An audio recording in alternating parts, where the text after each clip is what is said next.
Bonjour à tous.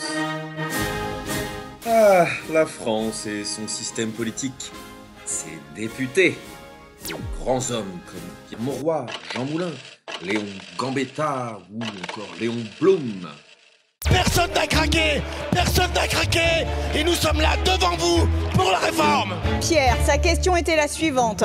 Pourquoi ce serait aux petites gens de payer pour que les retraites soient à l'équilibre? Ah bah bonne question. Lila, quand est-ce qu'on arrête les 49.3? Trouillard! Trouillard! Monsieur Péteux! Collard, vous auriez pu être plus franc et faire comme dans les cours d'école, me traiter de péteux. C'était pas du tout une offense, c'est un constat. Mais c'est vrai qu'en ce moment, ils n'ont pas trop la côte. Et pour cause, certains nous ont fait de véritables dingueries. Petit disclaimer, cette vidéo est apolitique. Elle n'a pas vision à favoriser ou à dézinguer un parti plutôt qu'un autre. C'est ceux qui m'ont personnellement fait le plus tiquer sur les 2 derniers mandats. Après, si je suis passé à côté de bons candidats, n'hésitez pas à les mettre en commentaire. C'est parti. Aujourd'hui, on va mettre en lumière la crème de la crème. Des députés qui ont utilisé votre argent. Non pas pour la grandeur de la France, mais à des fins personnelles. Nani? Les champions que je vous ai trouvés pour cette vidéo vous ont littéralement pris pour des...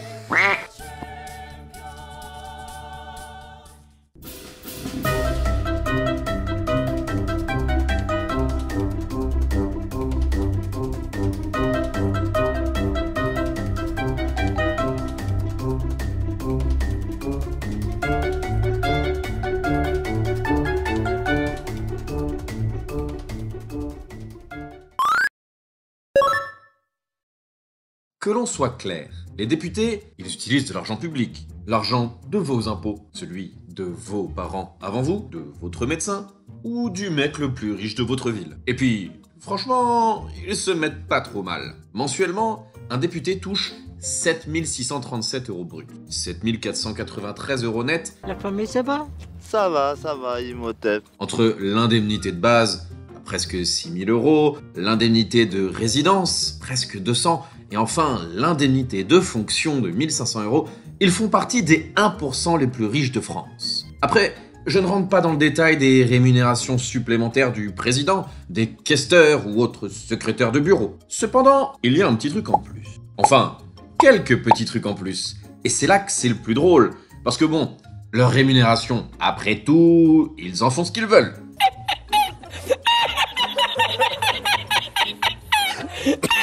Cependant, ce n'est pas le cas de l'AFM, l'avance de frais de mandat, anciennement IRFM. 6 353 € par mois, destinés à couvrir les frais de réception et de représentation, la location d'une permanence parlementaire et pour laquelle chaque dépense doit être justifiée et aussi pour laquelle chaque élu sera contrôlé au moins une fois dans son mandat. Enfin, sur le papier. Et là, les enfants, on a des pointures. Et je peux vous dire qu'en termes de foutage de gueule, notamment avec notre premier champion, Andy Kerbrat. Qu'on soit d'accord, utiliser de l'argent de son salaire pour acheter de la drogue, c'est pas bien. Même carrément interdit par la loi. Mais alors, son enveloppe de frais de mandat... No! God, please, no! No! No! Notre premier candidat pour la Palme d'Or du plus teuteux des députés est Andy Kerbrat, député du Nouveau Front Populaire en Loire-Atlantique, 44. Pour ceux qui ne le connaissent pas, Andy est issu d'un bac art dramatique, a commencé une fac d'histoire avant d'abandonner ses études et d'effectuer quelques CDD pour terminer salarié en centre d'appel où il deviendra syndiqué puis se rapprochera de la politique au sein de LFI et se fera finalement élire dans la 2e circonscription de Nantes. Le 17 octobre 2024, alors en déplacement à la capitale, dans le cadre de ses fonctions, notre cher Andy, âgé d'une trentaine d'années, s'est fait attraper par des policiers. Aux alentours de 22 h sur les quais de la station Lamarque-Caulaincourt, notre cher député s'est fait livrer de la par un gamin de 14 ans. Alors pour votre information, il s'agissait d'un produit de synthèse, la 3-MMC, pour les connaisseurs, que l'on appelle nouvelle poudre blanche. Cette substance que l'on s'injecte directement aurait un effet euphorisant en plus de stimuler la libido. Andy était parti pour passer une super soirée. Mais pas de bol, flagrant délit. Il a fini par se faire exclure 15 jours de l'Assemblée pour utilisation de ses frais de mandat à des fins personnelles. Le truc, c'est que ses achats étaient devenus une habitude depuis 2022 et il se fournissait à chaque fois qu'il venait à la capitale. Une enquête Mediapart a même estimé ses dépenses en produits illicites financés sur son enveloppe à 25 000 €. Aux dernières nouvelles, Andy, qui risque jusqu'à 1875 € d'amende, aurait entamé un protocole de soins et se battrait contre l'addiction. Fight round 2. Christine Engrand.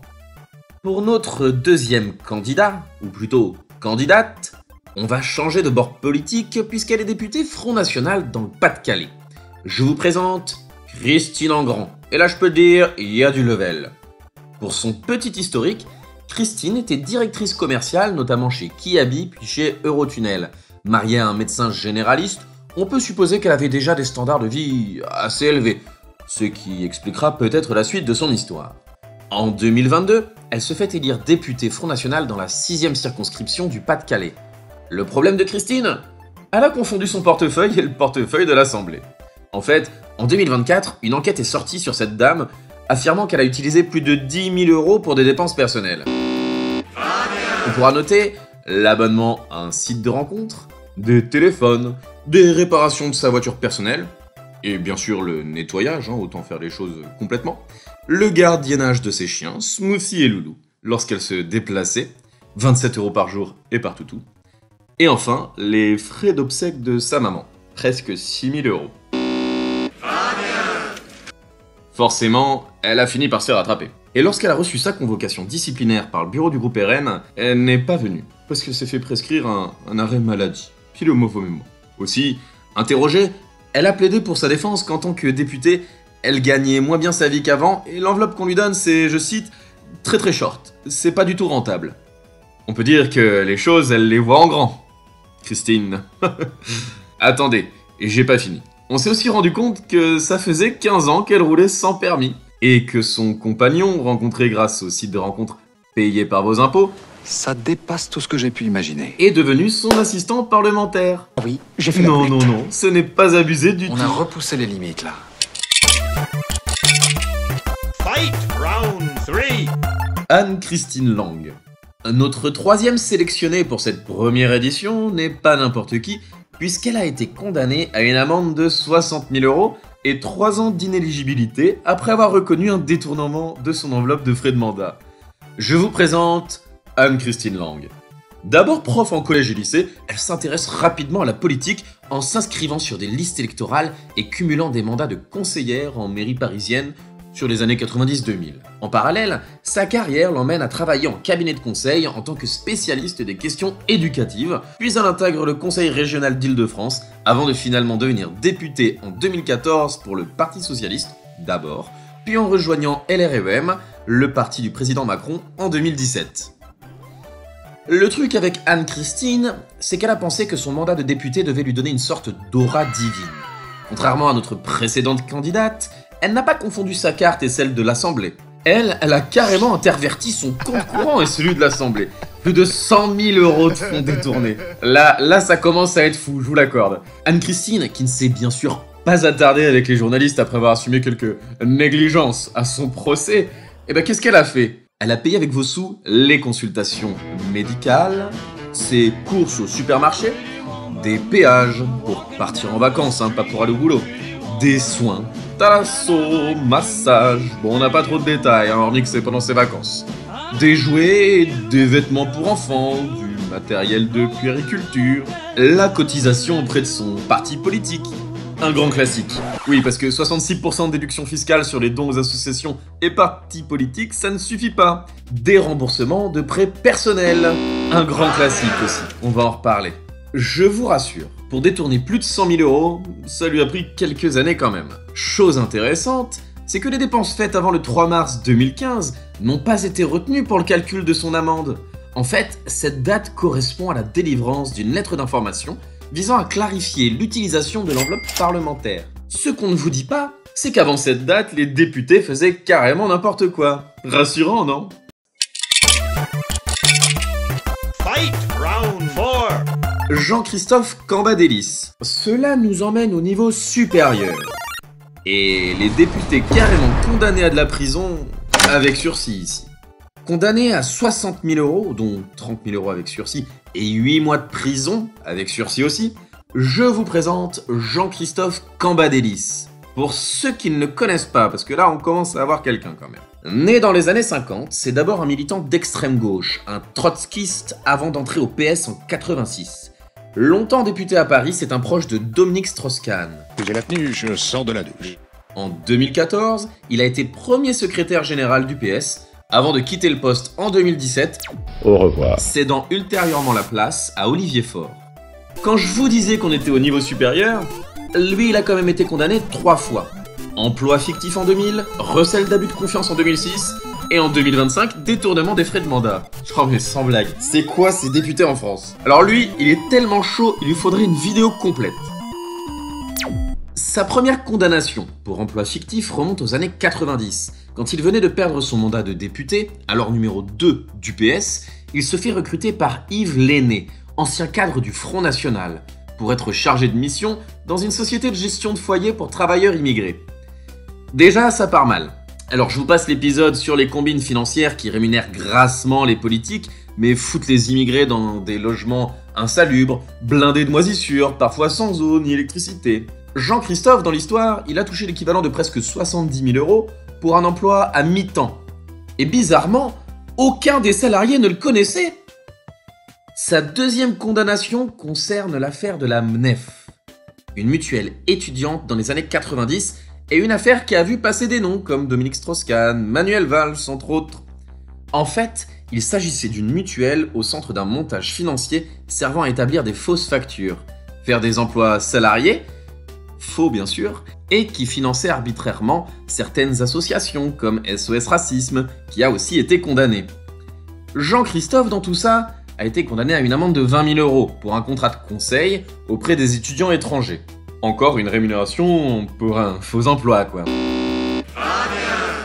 Et enfin, la troisième condamnation pour les détournements de frais de mandat. Montant détourné, 114 057 €. Et c'est précis, hein. Et encore, il a été condamné pour ces 2 dernières années, alors qu'il est député depuis les années 80. Comme d'habitude, il s'est servi de son enveloppe pour payer sa cotisation au PS, une partie de ses dépenses de campagne politique, son loyer personnel, à peu près 30 000 €, ses factures d'énergie, ses vacances à Prague, en famille, et carrément ses impôts, oui. Voilà. Après, pour sa défense, il a quand même plaidé à propos de l'enveloppe de frais de mandat que les règles étaient très floues, et que contrairement à d'autres, il ne s'était pas enrichi. Quel galopin ce JC.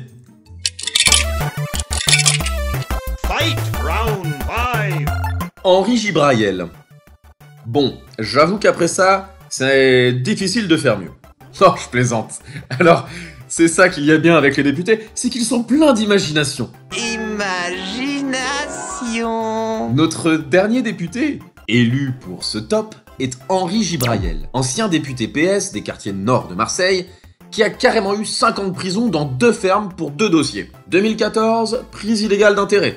2021, utilisation illégale de l'indemnité de député. Et 2025, violence en réunion.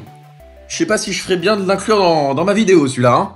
Bon, passons. Pour bien cerner le personnage, on va parler de cette dernière condamnation en date qui lui aura valu 6 mois de prison avec sursis.